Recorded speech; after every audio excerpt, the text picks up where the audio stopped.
episode of Feature Friday. And for today's episode, we have a special treat for you. Pag-uusapan natin ang Instagram feed. Okay, so we have here a special guest. Please welcome Miss Cookie Gonzalez. Hi guys! Hi, Thank guys. you for having me here. Yes, thank you so much. Well, Cookie is a content creator and photographer, kaya malaking matutulong niya sa atin ngayon, di ba, Cookie? I hope so. Okay, alright. So, we're gonna go around and Cookie will give us tips and kukuha din tayo ng mga pictures para ma-demo natin ano ba yung magandang photo na Instagram worthy. Ready ka na ba, Cookie? I'm ready! Oh my God, let's do this! Okay, let's go! Pa-follow us!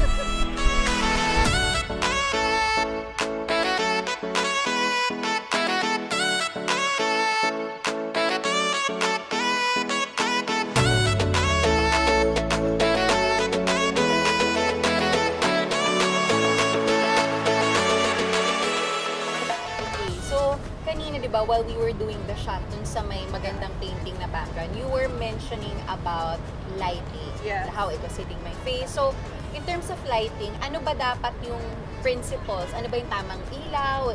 Ano yung tamang time of the day? People want to shoot their photos outside. So, for the basics, only, I think the best time to shoot would be either morning or afternoon. So, if it's noontime, the light is kind of harsh and that means dark shadow. So if that's not what you're going for, morning and afternoon is pretty nice, especially because in the afternoon the sun is kind of cold, so the light is very warm. So I know that mostly warm photos get more likes on Instagram. Sorry. Yun ang goal! So, Instagram, usually bright photos usually get more traffic than dark ones, unless again if it's your style.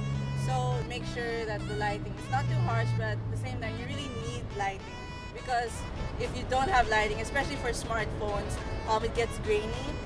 So lighting, it really gives the phone the full potential, and even also your DSLR cameras. Okay.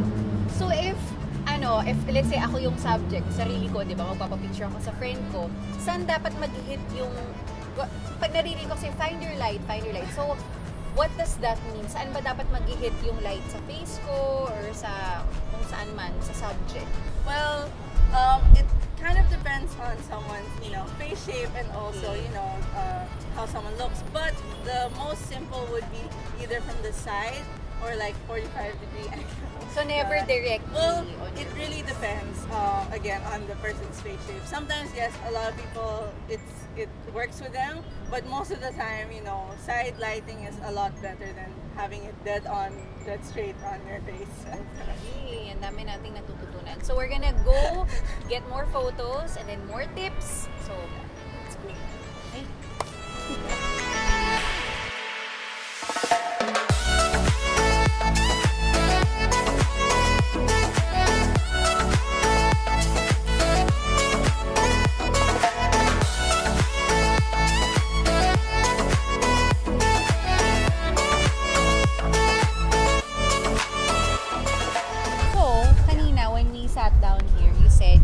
Spot kasi it matches your feed. Yes. What does that mean? So, ano ba yung principles behind feed goals? Ito ba yung pagpunta mo sa Instagram, yung profile page niya, yung ba yung Yes. feed? So, Okay.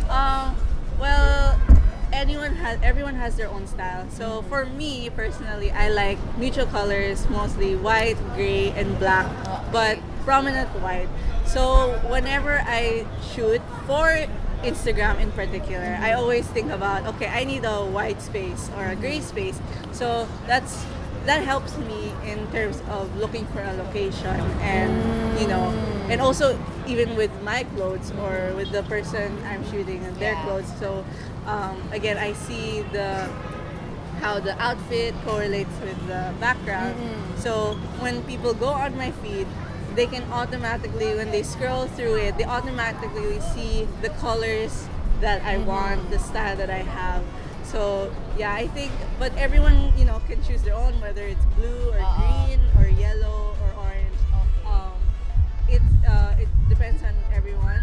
So I think the term with feed goals really depends on quality and color. Okay. So, yeah. So you're saying basically, depending on your personality, you pick a certain theme or a Yes. color, and based on that, that's when you pick your background, Yes. you base your outfits and everything. So para may isa kang susundan, everything follows after that Yes. first step. But I have a question, no? Siyempre, ngayon, we're shooting with your very beautiful camera, mirrorless cam. Okay, so dapat ba may professional cam ka para maging maganda yung feed mo? Or pwedeng ma-achieve yun ng phone lang?